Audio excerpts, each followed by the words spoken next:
안녕하십니까 애청자 여러분, 놀라운 부동산 놀부입니다. 자, 바로 어제 26일 가계부채 관리 강화 방안이 정식으로 발표가 되었습니다. 자, 왜 정식이라는 표현을 했느냐?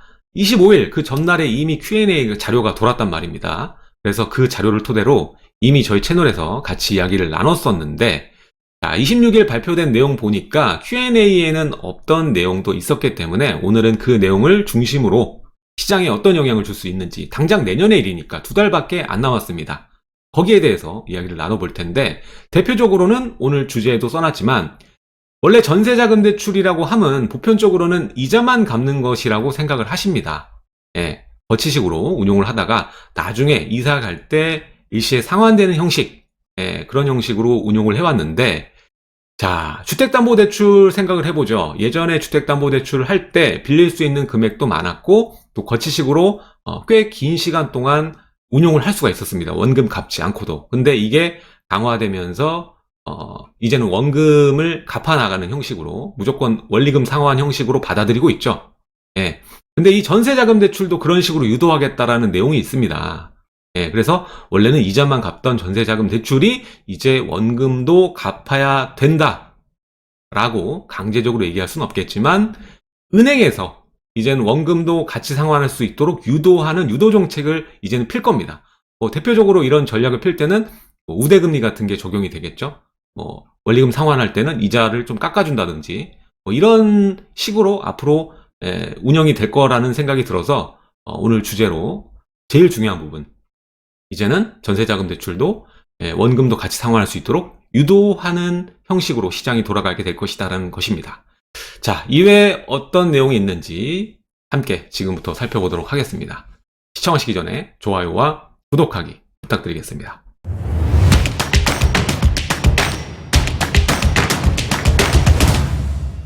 자, DSR 2단계, 3단계, 원래는 내년 22년 7월, 23년 7월 이렇게 단계적으로 점진 강화 예정이었는데, 이거를 땡기는 쪽으로 바꾼 것이죠.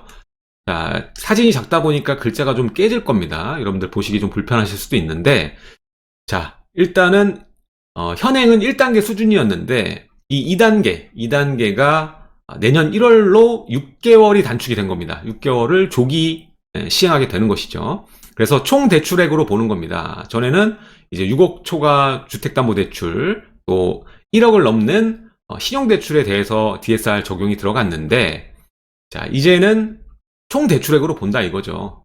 그저께도 이미 제가 말씀을 드렸습니다만, 앞으로는 이 주택을 기준으로 대출액을 가늠할 수 있는 게 아니라 소득을 기준으로 대출받을 수 있는 금액을 여러분들이 예상을 할 수 있습니다.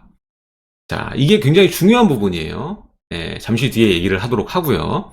자, 3단계도 지금 23년 7월에서 22년 7월 1년이 단축된 거예요. 2단계는 6개월, 3단계는 1년 단축이 된 것이다.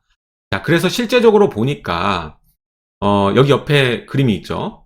DSR 조기 적용 시 대출 가능 금액은 해가지고 연소득 4천만 원 차주, 연소득 6천만 원 차주, 신용대출 활용한 이 여러 가지 조합해서 받는 거죠.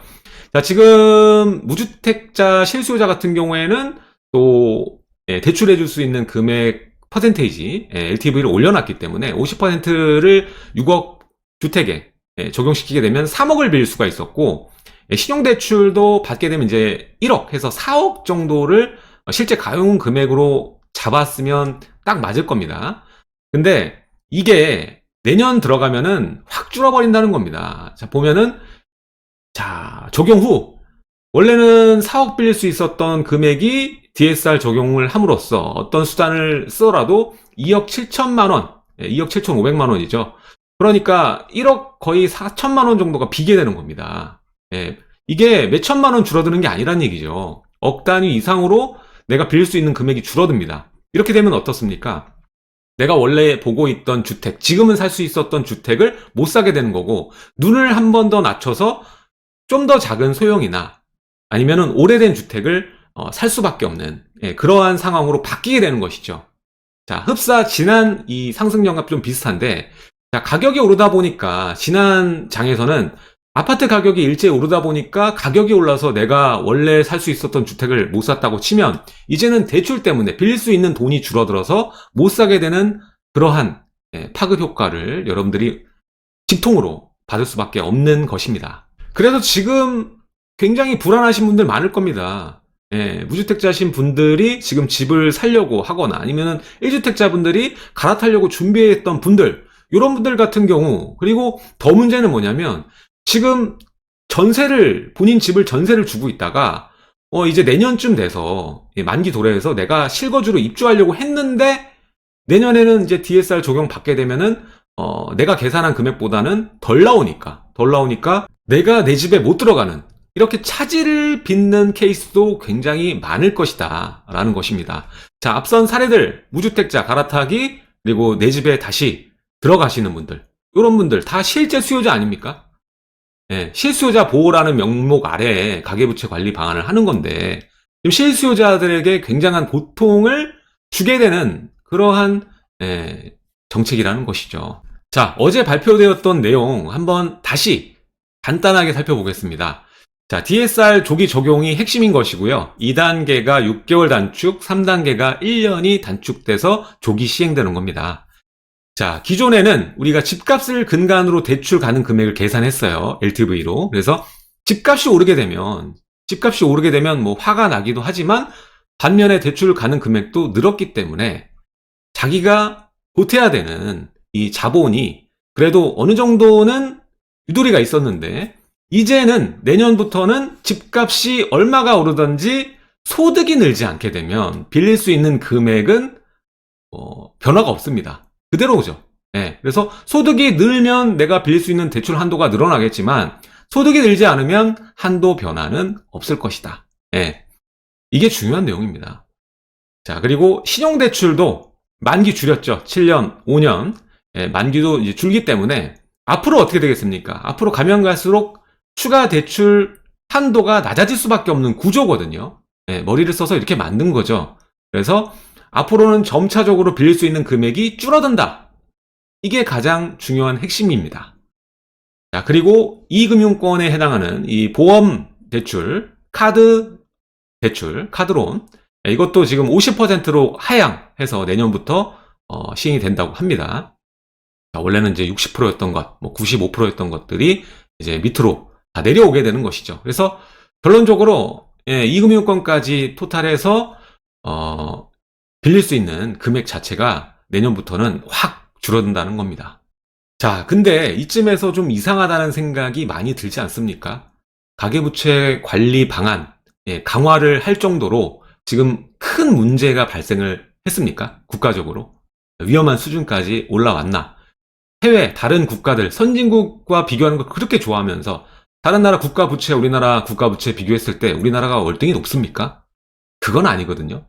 그리고 이미 대출에 대한 규제는 있기 때문에 자, LTV 세상에 40%인 나라가 어디 있습니까? 선진국 중에. 소득을 대출이라는 제도가 왜 자본주의에서 활성화가 돼야만 하는가? 미래소득을 미리 현재로 땡겨와서 구매력을 높이는 게 핵심입니다. 그래서 소비를 더 증진시키는 게 목적인데 지금 이 가계부채 관리 강화 방안의 그 핵심 키워드를 우리가 생각을 해보자면 결국에는 처음부터 주택담보대출을 6억을 초과했을 경우 DSR 적용이 됐던 부분을 생각해 봤을 때 주택, 그러니까 부동산 가격의 상승을 미리 제어하려는 그런 수요 억제 정책의 일환이 아닌가 이런 생각을 해볼 수밖에 없거든요. 근데 이런 과정 속에서도 이미 7월달 얼마 안 됐어요. 불과 3달 전 일입니다. 3달 전 일에 실수요자들, 무주택자들, 서민들을 위해서 대출 완화책을 활성화를 했거든요. 그래서 7월부터 무주택 실수요자 규제 완화를 했었어요. 그래서 여기 표 보세요. 그래서 소득 기준 8천만 원을 9천만 원까지 개선해주고, 그리고 뭐 생애 최초 구입자는 뭐 1억 미만까지 1천만 원 올려주고, 그리고 주택 기준 6억 이하를 9억 이하로 올려주고요. 또 조정 대상 지역 5억을 8억으로 해주시고, 대출 빌릴 수 있는 금액 상향을 해줬죠. 수도권 전체를 봤을 때.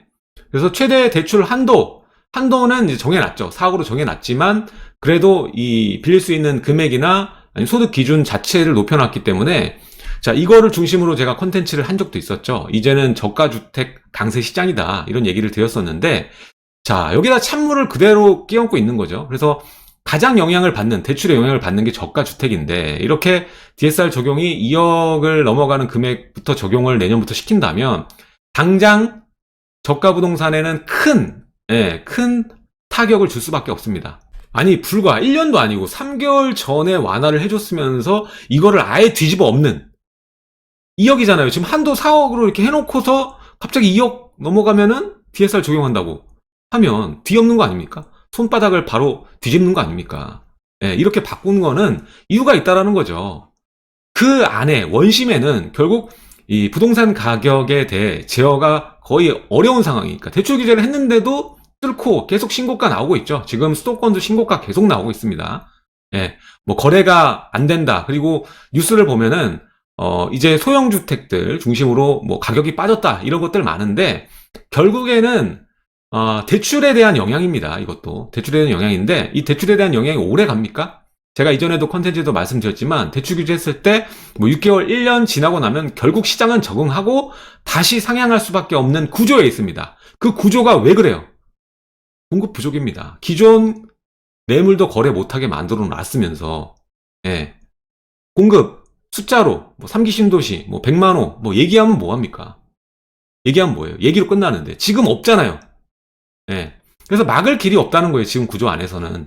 그래서 대출 규제까지 했는데도 이 모양 이 꼴이면은 문제가 있다라는 거예요. 그러면은 물량을 어떻게 해서든지 풀 수 있는 방안을 고안해내야 되는데 또 수요 억제책으로 가는 겁니다. 그마저도 이 저가 부동산도 들어가는 자본을 어떻게 해서든지 줄이겠다는 얘기죠.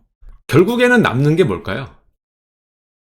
자, 이렇게 주택에 관련된 주택담보대출을 옥죄게 되면 어떤 일이 벌어질까요? DSR 적용 2억 초과면 소득 기준으로 빌려주면 어떻게 될까요? 결국에는 못 삽니다. 못 사게 되는 거예요. 저가 부동산도 일시적으로 타격을 받을 수밖에 없다. 말씀드렸죠. 그래서 이 수요자들이 어떻게 됩니까? 집을 못 산 수요자들은 어떻게 되죠? 결국엔 임대를 택할 수밖에 없는 거예요. 그래서 전세 아니면 월세를 갈 수밖에 없는 겁니다. 그렇게 되면 어떻게 됩니까? 수요는 증가할 수밖에 없죠. 그리고 이럼에도 불구하고 집값이 잡히지 않고, 지금 이게 일시적인 효과를 거둘 거라고 했잖아요. 이 일시적인 효과는 뭐 어느 정도 갈지는 모르겠습니다만, 그래도 거진 이제 6개월 정도를 잡았을 때 걸리는 게 있죠. 3월 대선. 3월 대선까지는 일정 효과를 볼 수도 있는 그런 상황이다라는 것입니다. 자, 그 다음에 건드릴 거는 결국에 남는 건 하나밖에 없어요. 결국에는 전세자금 대출 밖에 없는 것이거든요. 그래서 풍전등화입니다. 이미 언급을 했죠. 가계부채 증가 추이에 따라서 초강수도 검토하겠다라는 얘기를 하고 있습니다. 그러니까 전세자금 대출도 완전 제외가 아니라 건드릴 수 있다는 겁니다. 충분히. 자, 그리고 확실히 선을 그었죠. 전세대출 가계부채 관리 방안에서 이 완전 제외된 게 아니라 총량 규제에서 완전 제외는 아니다라고 이미 못을 박아뒀어요. 자, 그리고 이번에 얘기하는 게 오늘 얘기가 분할 상환 확대 유인책을 피겠다라고 얘기를 합니다. 자, 전세자금 대출이 살펴보니까 데이터가 그렇다고 합니다. 자, 분할 상환을 하시는 분이 전체 비중 중에 3%밖에 안 된다고 합니다. 자, 보통 우리가 보편적으로 생각하잖아요. 전세자금 대출하면 이자만 낸다라고 생각하고 있지 않습니까? 근데 이거를 원금도 내게끔 유인을 하겠다라는 거예요. 자, 유인책은 뭡니까? 결국 당근을 주겠다는 건데 돈이 한 푼이라도 저렴해지면은 사람들은 선택할 수밖에 없겠죠. 은행은 아마 이 우대금리를 적용할 겁니다. 금리를 조금이라도 낮추겠죠. 분할 상환을 할 경우, 원리금 상환을 할 경우 이자가 좀 떨어지는 그러한 유인책을 필 거라고 예상이 됩니다. 자, 일단 은행권이 이 활성화 작업을 많이 해줘야 되는데 그걸 위해서 또 정부도 당근책을 내리겠죠. 그래서 전세대출 분할 상환을 많이 취급하는 은행에게는 정책모기지 상품들을 금액을 우선 배정하겠다, 인센티브를 주겠다 이렇게 또 얘기를 하고 있으니까 내년부터는 이제 전세자금 대출도 분할 상환하는 비중이 조금 더 늘어나지 않을까 이렇게 우리가 생각을 해볼 수가 있겠습니다. 자, 이렇게 되면서 내년에는 어떤 일들이 벌어지게 될까요? 일단 가장 문제가 되는 건 이 점입니다. 내 집이 이미 있습니다. 이미 있는데 대출을 빌리면서 들어가야 되는 케이스. 이런 케이스 중에 내가 계산했던 금액이 이미 있는데 이게 줄어드는 케이스가 굉장히 많을 겁니다. 서울은 특히 많을 겁니다. 이러면 어떻게 되죠? 못 들어가는 거예요. 못 들어가는 겁니다. 이게 소급 적용이 아니고 뭘까요? 난 이미 집이 있는데 갑자기 가는 금액이 줄어서 계획에 차질이 있는 경우.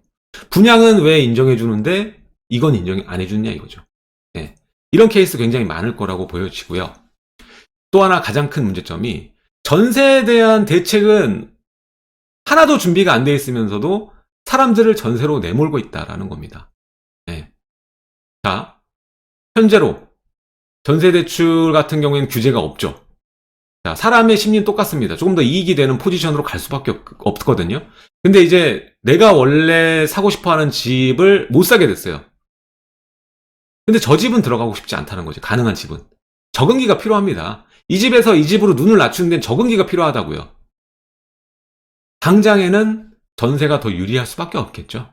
그래서 전세 수요는 증가할 수밖에 없습니다. 이번 조치로. 마침 전세 대출에 대해서 경고는 했지만 이것도 총량 관리는 할 것이다라고 경고는 했지만 막상 지금 까봤을 때 대출 규제는 하나도 없잖아요.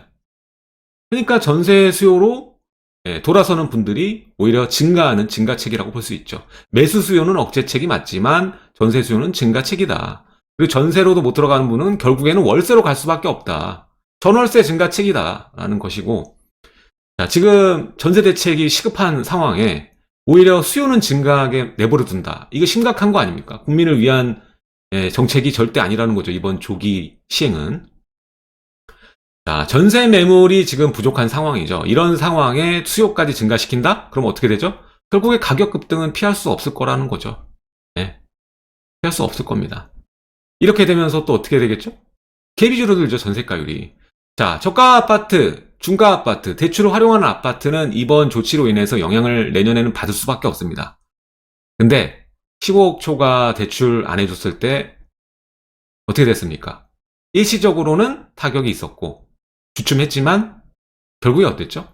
뭐 14억 8천 이렇게 거래가를 낮추면서 일시적으로는 타격을 받았지만 결국에는 지금 다 올라있다 이겁니다. 적응을 하고 나서는.